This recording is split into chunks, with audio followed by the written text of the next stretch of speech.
এই ছেলেটা vending machine থেকে শুধু একটা ড্রিঙ্কস বের করেছিল, কিন্তু সেই ড্রিঙ্কসের সঙ্গে সে একটা রহস্যময় চিঠিও পেয়ে যায়। কৌতূহলে সে খামটা খুলে দেখে, সেখানে লেখা ছিল, যদি তুমি ভাগ্যে বিশ্বাস করো তাহলে বাঁদিকে 150 কদম হেঁটে যাও। ছেলেটির মনে হয় কেউ এটা মজা করছে। সে চিঠিটা রেখে দেয়, কিন্তু কয়েক কদম যাওয়ার পর সে আবার ফিরে আসে আর সেই ভাগ্যের খামটি আবার বের করে। আসলে সে অনেকদিন ধরেই একা ছিল আর একজন ভালোবাসার মানুষের খোঁজ করছিল। সে খামের কথা অনুযায়ী 150 কদম হাঁটে। সেখানে আরেকটা ভেন্ডিং মেশিন ছিল। এবার সে আরেকটা চিঠি পায়। এইবার সেখানে লেখা ছিল মেয়েটার ব্লাড গ্রুপ কি, আর সে ছেলেটির ব্লাড গ্রুপ জানতে চাইছে। যদি তোমার ব্লাড গ্রুপ এ বা বি হয় তাহলে আরো 50 কদম হাঁটতে হবে। ছেলেটা খুশিতে ভরে ওঠে, কারণ তার ব্লাড গ্রুপ ছিল এ। সে আবার এগিয়ে যায়। এইবার সে পৌঁছে যায় তৃতীয় একটা মেশিনে। এখানে আরেকটা চিঠি ছিল।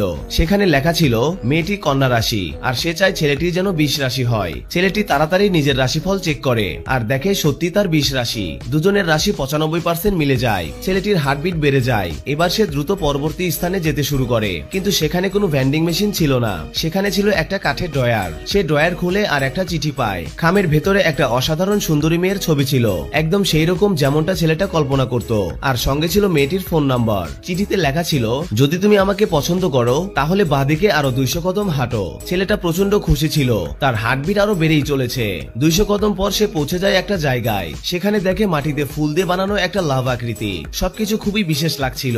কোরিয়ায় এই প্রথা প্রচলিত যে যখন কেউ নিজের মনের কথা প্রকাশ করতে চায় তখন তারা ফুলের মাঝখানে দাঁড়িয়ে হৃদয়ের কথা প্রকাশ করে। ছেলেটা সেই বৃত্তের মাঝখানে দাঁড়িয়ে মেয়েটিকে ফোন করে। মেয়েটি ফোন রিসিভ করে জিজ্ঞেস করে, আমাকে তোমার কেমন লাগলো? ছেলেটা একটু লাজুক ভাবে উত্তর দেয়, তোমাকে আমার খুব পছন্দ হয়েছে। তোমার চেহারায় নয়, তোমার নাম, কণ্ঠস্বর আমার ভালো লেগেছে। ছেলেটা মেয়েটার সঙ্গে দেখা করার জন্য উতলা হয়ে পড়ে। মেয়েটি বলে, ওখানেই দাঁড়াও, আমি তোমার কাছে আসছি। ফোন রেখে দেওয়ার পর ছেলেটি এদিক ওদিক তাকায়, এই কারণে যে মেয়েটি কোন দিক থেকে আসে। সে সেই বিশেষ মুহূর্তের একটা ছবি তোলে। তখনই একটা নোট বাতাসে উড়ে আসে আর ছেলেটি নিচু হয়ে সেটিকে ধরতে যায়। ঠিক তখনই ওপরের দিক থেকে কিছু একটা পড়ে যায়। পেছনে ফিরে ছেলেটা দেখে আর ভয়ে কেঁপে ওঠে। এটা সেই মেয়েটাই ছিল।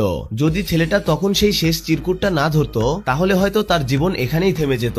ভয়ে ছেলেটা সেখান থেকে দৌড়ে পালিয়ে যায় আর হয়তো কোনোদিন সে কারো প্রেমে পড়বে না।